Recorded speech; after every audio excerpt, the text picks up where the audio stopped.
국회 후반기 원구성하지 않습니까? 근데 기사 제목 재밌는 거 봤어요. 노회찬 의원이 법사위원장 할 수 있을까? 이런 거. 하면 좋겠네. 그 노회찬 의원도 이제 법사위 일을 주로 하신 분이잖아요. 이분 법과 나왔죠? 법학과. 근데 저는 국회의원에 대한 그런 고정관념도 굉장히 문제라고 생각해요. 진짜 좀 극단적으로 이야기를 하면 법을 모르는 사람이 그 국회의원을 해야 돼요. 그래서 시민의 눈에서 법을 바라보고 맞아요. 그 법을 이렇게 고쳐야 된다 하고 그 주장하고 시민들과 소통하고 시민들의 목소리를 국회 내에 전달하는 역할을 해야 되는데 법을 몰라도 법을 만드는 건 국회 내에 시스템이 다 갖춰져 있어요. 그냥 내가 예를 들어서 노동법에 이게 문제라고 생각합니다. 지금 제도가 이렇게 돼 있는데 노동자들이 체불임금을 받는 방법이 너무 불편해요. 그렇게 해가지고 법제과에 의견을 주잖아요. 그럼 거기에서 연구를 해줘요. 그렇지. 그러면 그거는 이 법률을 이렇게 고치면 됩니다. 역시. 방법은 이렇고 조문은 이렇게 고치면 되고 예산은 이렇게 들어가고 이렇게 다 해줘요. 국회의원이 그걸 다 알 필요가 없다고. 그러니까 법률 전문가가 국회의원을 해야 된다. 그러니까 지금 그 율사라고 하죠. 국회의원들 중에. 그렇죠. 율사 출신. 율사 출신이라고 하는데 율사 출신이 국회의원이 될수록 우리들한테는 더 불리해요. 맞습니다. 예. 그러니까 법을 모르는 사람, 그러니까 노회찬 의원 같은 경우는 노동운동을 평생 해왔던 사람이고 시민들하고 소통만 평생 해왔던 사람이기 때문에 그런 사람들이 정말 우리의 시각에서 그냥 공정하게 절차가 제대로 지켜졌는지 그리고 그게 모든 절차 과정에서 하자가 있었는지 없었는지 심판하고 그래서 문제가 없으면은 통과시켜주고 하는 그 역할만 제대로 해도 국회는 제대로 돌아간단 말이에요. 법사위가. 그런데 지금 그 자유한국당 사례에서 많이 봤겠지만 진짜 말도 안 되는 핑계로 그 회의 연기시키고 무산시키고 안 열고 이런 식의 하는 것보다 차라리 법을 모른다고 알려져 있는 법률 전문가가 아닌 사람이 국회의원이 되고 법사위에 들어가고 법사위원장을 하는 게 훨씬 낫다고 봐요. 그러니까 이제 기본 원칙은 찬성인데 다 어리버리하면 안 되고 숙련된 기술자도 좀 필요하다고 보는데 문제는 이제 법사위원이라고 하는 곳이 아주 통상 100%는 아니지만 야당들이 많이 맡아왔어요. 민주화 이후에는 그러니까 거대 여당의 독주를 막기 위한 용도의 어떤 완충지대 역할로 왔는데 이게 내가 작심 어그로를 하게 되면 야당들이 모든 법안 통과 안 시키는 용도로 써버린단 말이죠. 네. 그래서 이제 안 중에 하나인 거죠. 법사위 터줏대감 중에 한 분이 이제 노회찬 의원이니까 법사위원장 하면 좋겠다. 어차피 여당이 법사위원장 맡으려 그러면 자유한국당 등이 반대할 겁니다. 그런 부분이 있고 사실 국회의장은 다수당이 하는 거니까 문희상 의원이 하면 되는 거거든요.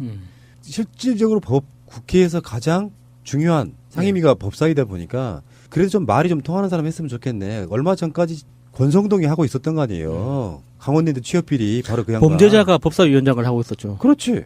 그래놓고 그 사람이 박근혜를 탄핵소추하는 주체가 되기도 하고 네. 막 이런 상황이어서 어찌됐건 지금 의석수 한번 볼까요? 이번에 마차님한테 질문할 거예요. 더불어민주당의 의석수가 몇 석인가요? 130석입니다. 오, 많이 늘었다. 이번 재보궐선거를 통해서 130석이었죠. 그 다음에 지금 정신 바짝 차려서 열심히 학계하고 지금 충성맹세 비슷하게 사실은 하고 있는 당이 있어요. 민주평화당이 14석. 14석이죠. 다음에 정의당이 6석. 예, 이렇게 되고요. 그 다음에 무소속까지 다 합치면 대략 범여권, 범진보 성향의 의원들이 157석쯤 된다고 합니다. 웬만한 법은 통과시킬 수 있지. 근데 결국에는 법사위원장이라니까? 결국에는 법사위원장과 예. 국회의장이 뭔가 짝짝꿍 돼야 되는데 이제는 예를 들어서 뭐 선수로 보면 못하겠다. 근데 김진태 같은 자가 만약에 3선이어서 법사위원장 하면 이거 후반기 아유, 국회 그냥 아사리판 나는 거죠, 진짜. 에이, 진짜. 그래서 법사위원장이 제일 중요하다. 이제 지금 뭐 원구성 협상에 들어가면은 이제 각종 여러 가지 의미에서 막 상임위원회들의 막 중요성이 논의가 되는데 사실은 상임위원회 어느 한 것도 중요하지 않은 것이 없어요. 잘 생각해 보면. 예. 근데 지금 정의와 평화의 모임 같은 경우는 이제 그 모임에 하나 정도의 상임위를 달라고 하나 봐요. 한두 개 정도. 예. 그러면 이제 환경 노동이 하고 싶다고. 그러면 당연히 노회찬 의원은 법사위원장 못하는 거잖아요. 일단은 그쪽 분들의 어떤 그 로망 같은 것 중에 하나가 노동, 환경 노동 이쪽이니까 뭐 그런 거라서 잘 생각해 보면 중요하지 않은 게 없는 게 하다못해 교문이 이런데 요즘에 굉장히 중요하거든요. 그래서 대선 주자들이 많이 들어가는 상임이기도 해요. 교육 문제 같은 거. 예. 그렇게 따지면 안 중요한 게 되겠어요. 지금 남북 통일에서 국방위 이런데 그래도 이제 그 국회 내에서는 순서는 있습니다. 그 순서는 기본적으로 가장 노른자이가 어디예요? 예산 크기별로 정해지죠. 가장 선호되는 게 기재위. 기재위 그렇지. 예. 그 다음에 산업위, 음. 그 다음에 뭐 국방위. 음. 국방위는 인기 상임위는 아닌데 예산 규모가 크기 때문에 그리고 뭐 행안위 그리고 교문위 뭐 이런 식으로. 그러니까 그 환노위가 어떤 정책적인 측면에서 반드시 내가 소명의식을 가지고 꼭 해야 된다고 생각하는 의원들한테는 제1순위 상임위이지만 이게 예산 규모로 봤을 때는 그렇게 큰 그 상위 순위가 아니거든요. 실제로 가용하는 예산 규모에 따라서 이 선호도가 결정되는데 그런 측면에서 봤을 때는 법사위가 아니라고 하지만 그래도 본질적으로 돈과 상관없이 국회라는 기관이 전체적으로 굴러가기 위해서는 상징적으로 두 개가 필요하잖아요. 운영위하고 법사위. 그렇죠. 두 개는 반드시 있어야 되잖아요. 운영위원장은 이제 어차피 홍영표 원내대표가 가져올 거니까. 네. 근데 법사위 같은 경우는 진짜 법사위는 자유한국당 쪽에서 어마어마하게 반대를 하겠지만 노회찬 의원 정도 하면 국회가 잘 돌아가지 않을까 싶어요. 여론의 뭐 지지도 있을 거고 노회찬 의원 정도면요. 방송 들으시는 분들이 또 그러실라. 잘 들어주시면 좋은데 더불어민주당이 하면 좋잖아 이 새끼들아 왜 노회찬한테 줘야 돼. 더불어민주당이 하기 힘들다니까요. 현실적으로 거의 불가능에 가까워. 예. 법사위는 안 준다고. 예전에 그 전례들을 들어서 만약에 지금 홍영표 원내대표가 법사위원장 가져오면 이분 영웅되는 거예요. 협상 잘해가지고. 다른 건 다 어쩌다 법사위 안 주려고 하겠죠. 상임위 위에 상임위잖아요. 상임위 위에 상임위. 그렇죠.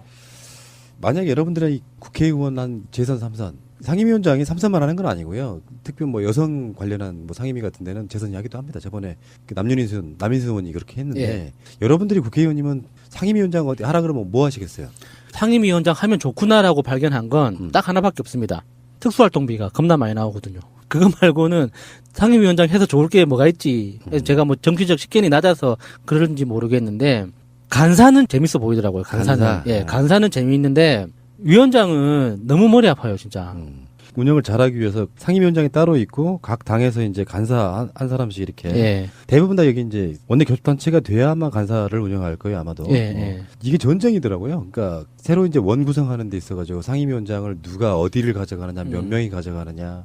국회의장만 딱 정해진 상태예요. 아직 그것도 투표를 해야 돼. 예. 진짜로 국회의원들이 싫으면 반대표 누르면 찍으면 돼요. 그럼 부결시킬 수도 있어. 근데 이미 원내 대표들끼리 서로 합의가 되죠. 부결시키지 말아달라고. 어차피 그 대안이 없으면 다른 사람이 또 나올 그 당에서 나올 테니까.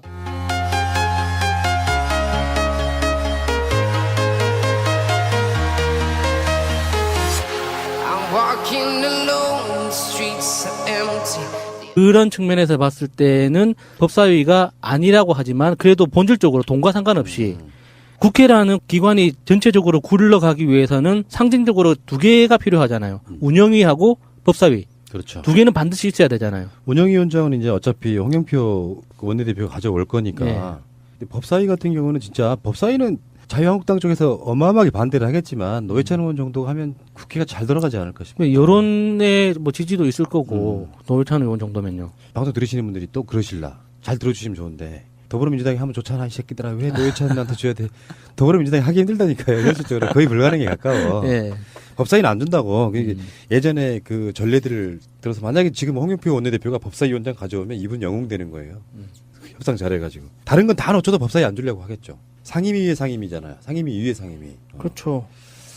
만약에 여러분들의 국회의원 한 재선 3선 상임위원장이 3선만 하는 건 아니고요. 특히 뭐 여성 관련한 뭐 상임위 같은 데는 재선 이야기도 합니다. 저번에 그 남윤순 의원이 그렇게 했는데 예. 여러분들이 국회의원이면 상임위원장 어디 하라 그러면 뭐 하시겠어요?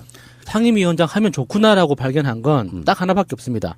특수활동비가 겁나 많이 나오거든요. 그거 말고는 상임위원장 해서 좋을 게 뭐가 있지. 제가 뭐 정치적 식견이 낮아서 그런지 모르겠. 맡으려 그러면 자유한국당 등이 반대할 겁니다. 그런 부분이 있고 사실 국회의장은 다수당이 하는 거니까 문희상 의원이 하면 되는 거거든요.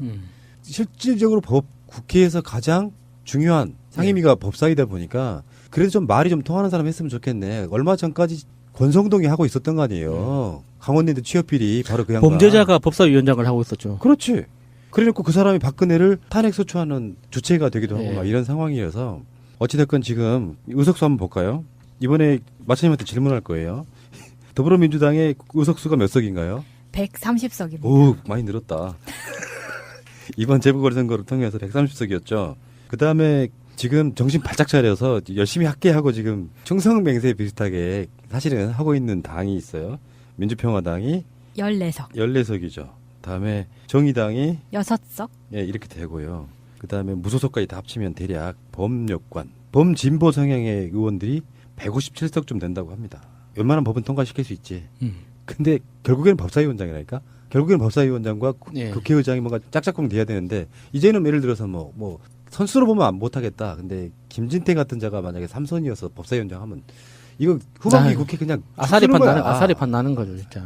에이, 진짜. 그래서 법사위원장이 제일 중요하다. 이제 지금 오는 노동운동을 평생 해왔던 사람이고 시민들하고 소통만 평생 해왔던 사람이기 때문에 그런 사람들이 정말 우리의 시각에서 그냥 공정하게 절차가 제대로 지켜졌는지 그리고 그게 모든 절차 과정에서 하자가 있었는지 없었는지 심판하고 그래서 문제가 없으면은 통과시켜주고 하는 그 역할만 제대로 해도 국회는 제대로 돌아간단 말이에요. 법사위가. 그런데 지금 그 자유한국당 사례에서 많이 봤겠지만 진짜 말도 안 되는 핑계로 그 회의 연기시키고 무산시키고 안 열고 이런 식의 하는 것보다 차라리 법을 모른다고 알려져 있는 법률 전문가가 아닌 사람이 국회의원이 되고 법사위에 들어가고 법사위원장을 하는 게 훨씬 낫다고 봐요. 그러니까 이제 기본 원칙은 찬성인데 다 어리버리하면 안 되고 숙련된 기술자도 좀 필요하다고 보는데 문제는 이제 법사위원이라고 하는 곳이 아주 통상 100%는 아니지만 야당들이 많이 맡아왔어요. 민주화 이후에는 그러니까 거대 여당의 독주를 막기 위한 용도의 어떤 완충지대 역할로 왔는데 이게 내가 작심 어그로를 하게 되면 야당들이 모든 법안 통과 안 시키는 용도로 써버린단 말이죠. 네. 그래서 이제 안 중에 하나인 거죠. 법사위 터줏대감 중에 한 분이 이제 노회찬 의원이니까 법사위원장 하면 좋겠다. 어차피 여당이 법사위원장 국회 후반기 원구성 하지 않습니까? 근데 기사 제목 재밌는 거 봤어요. 노회찬 의원이 법사위원장 할 수 있을까? 이런 거. 하면 좋겠네.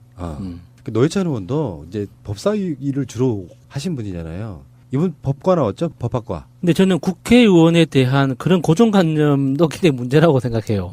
진짜 좀 극단적으로 이야기를 하면 법을 모르는 사람이 그 국회의원을 해야 돼요. 그래서 시민의 눈에서 법을 바라보고 맞아요. 그 법을 어떻게 이렇게 고쳐야 된다 하고 그 주장하고 시민들과 소통하고 시민들의 목소리를 국회 내에 전달하는 역할을 해야 되는데 법을 몰라도 법을 만드는 건 국회 내에 시스템이 다 갖춰져 있어요.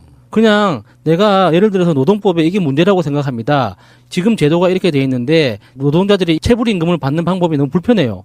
그렇게 해가지고 법제과에 의견을 주잖아요. 그럼 거기에서 연구를 해줘요. 그렇지. 그러면 그거는 이 법률을 이렇게 고치면 됩니다. 역시. 방법은 이렇고 조문은 이렇게 고치면 되고 예산은 이렇게 들어가고 이렇게 다 해줘요.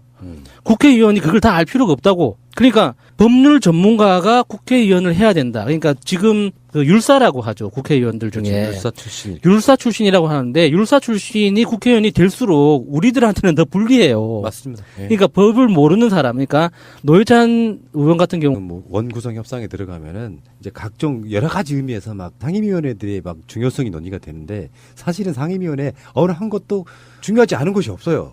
잘 생각해 보면. 예. 근데 지금 정의와 평화의 모임 같은 경우는 이제 그 모임에 하나 정도의 상임위를 달라고 하나 봐요. 한두 개 정도. 예. 그러면 이제 환경 노동이 하고 싶다고. 그러면 당연히 노회찬 의원은 법사위원장 못 하는 거잖아요. 일단은 그쪽 분들의 어떤 그 로망 같은 것 중에 하나가 노동, 환경 노동 이쪽이니까 뭐 그런 거라서 잘 생각해 보면 중요하지 않은 게 없는 게 하다못해 교문이 이런데 요즘에 굉장히 중요하거든요. 그래서 대선 주자들이 많이 들어가는 상임위이기도 해요. 교육 문제 같은 거. 예. 그렇게 따지면 안 중요한 게 되겠어요. 지금 남북 통일에서 국방위 이런데 그래도 이제 그 국회 내에서는 순서는 있습니다. 그 순서는 가장 기본적으로 노른 자가 어디예요? 예산 크기별로 정해지죠. 가장 선호되는 게 기재위. 기재위 그렇지. 예. 그 다음에 산업위. 그 다음에 뭐 국방위. 국방위는 인기 상임위는 아닌데 예산 규모가 크기 때문에 그리고 뭐 행안위 그리고 교문위 뭐 이런 식으로. 그러니까 그 환노위가 어떤 정책적인 측면에서 반드시 내가 소명의식을 가지고 꼭 해야 된다고 생각하는 의원들한테는 제1순위 상임위이지만 이게 예산 규모로 봤을 때는 그렇게 큰 그 상위 순위가 아니거든요. 실제로 가용하는 예산 규모에 따라서 이 선호도가 결정되는데 그